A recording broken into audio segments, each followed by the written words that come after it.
गुढीपाडव्याच्या सणासाठी परदेशी म्हणजे US वरून आलेले मिस्टर ब्राइन आणि मिशेल हे या दोघांचेही आम्ही स्वागत केलेलं आहे आणि आपल्या उत्सवाचा आनंद त्यांनी घेतला आहे। मी त्यांना विचारलं तर म्हणाले खूप आनंद वाटला की असे सण मला वाटतं ते दहीहंडीला पण यापूर्वी आलेले आहे आणि इथलं मुंबईमध्ये ते अनेक वेळा यापूर्वी आले आणि आपल्या गुढीपाडव्याच्या नवीन वर्षाच्या या स्वागत यात्रेत शोभायात्रेत देखील त्यांनी सहभाग घेतला आणि त्यांना खरंच आपली संस्कृती आपलं कल्चर आपले सण उत्सव यामध्ये देखील त्यांना आनंद झालेला आहे। मी त्यांना शुभेच्छा देतो आणि त्यांनी आपल्या सर्व 9 वर्षाच्या निमित्त आपल्या तमाम ठाणेकरांनाही शुभेच्छा दिलेल्या आहेत। खरं म्हणजे हा उत्सव जो आहे हा उत्सव जल्लोष 9 वर्षाचा आहे आणि मराठी अस्मितेचा हिंदू संस्कृतीचा आणि आपल्या उत्साहाचा सण आहे। त्यामुळे या उत्साहामध्ये सगळे सहभागी झालेले आहेत। पाहिलं आपण किती चित्ररथ होते, किती लहान मुलांपासून आबालवृद्धांपर्यंत सगळे याच्यामध्ये सहभागी झाले होते।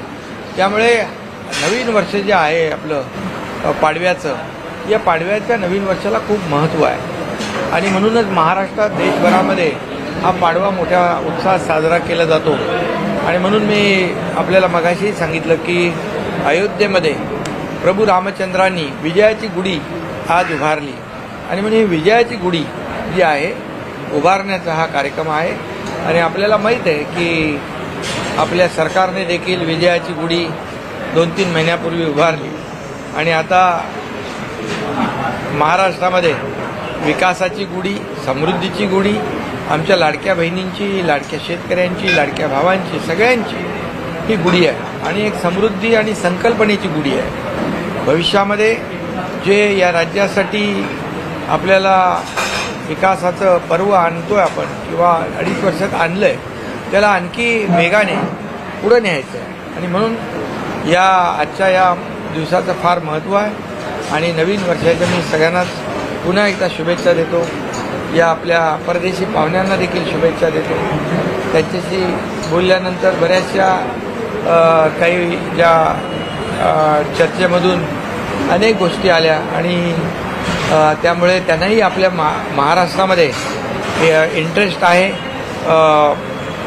गुंतवणूक करण्याचा आणि महाराष्ट्र हे आपलं उद्योगप्रिय इंडस्ट्री फ्रेंडली स्टेट आहे।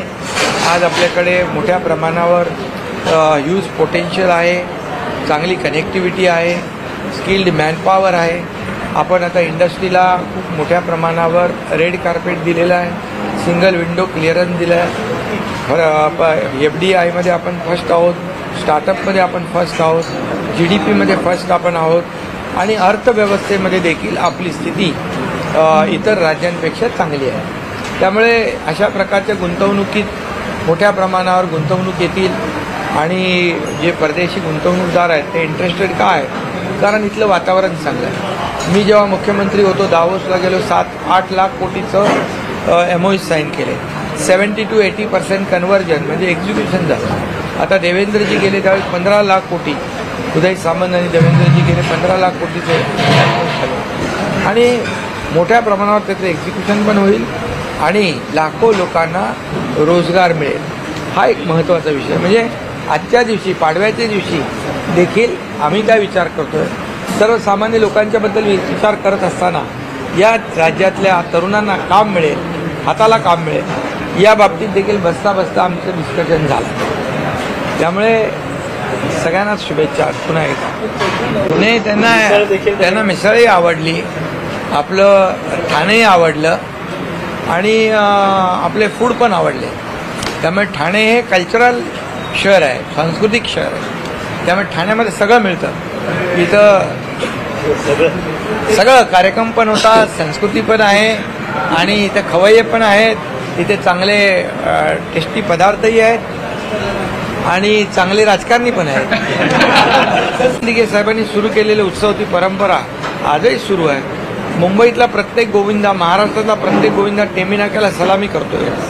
ही परंपरा आहे. त्यामुळे ठाणं हे एक सांस्कृतिक शहर आहे. आज ठाण्याचा विकास आपण पाहतोय. ठाण्यात मेट्रो येते, इंटरनल मेट्रो येते, बायपास येतात, एलिव्हेटेड रोड येत आहेत, टनेल येतात, बोरिवली ठाणे टनेल बनतोय. हे सगळं डेव्हलपमेंट आहे. डेव्हलपमेंट आमचा अजेंडा काय आहे? Development development development. त्यामुळे ठाणं आणि आता मुंबई आम्ही डेव्हलप करतोय. मुंबई पहा, 15 वर्षाची मुंबई पहा आणि आताची पहा.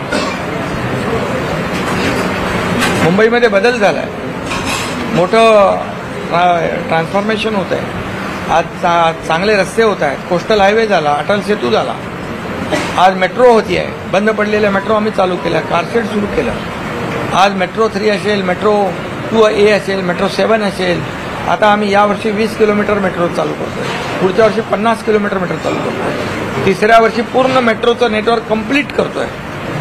एंड टू एंड कनेक्टिव्हिटी आम्ही देतोय. लास्ट माईल कनेक्टिव्हिटी देतोय. पॉट टॅक्सी आम्ही चालू करतोय. त्यामुळे ट्रॅफिक डिकंजेस्ट करण्यासाठी हे सगळं जे आहे हे आम्ही मुंबईकर असेल, मुंबई MMR मधले सगळी शहरं जी आहेत ही वाहतूक कोंडी मुक्त झाली पाहिजे. यासाठी जे काही करायचं आहे ते आम्ही करतोय, त्याला प्राधान्य देतोय. त्यामुळे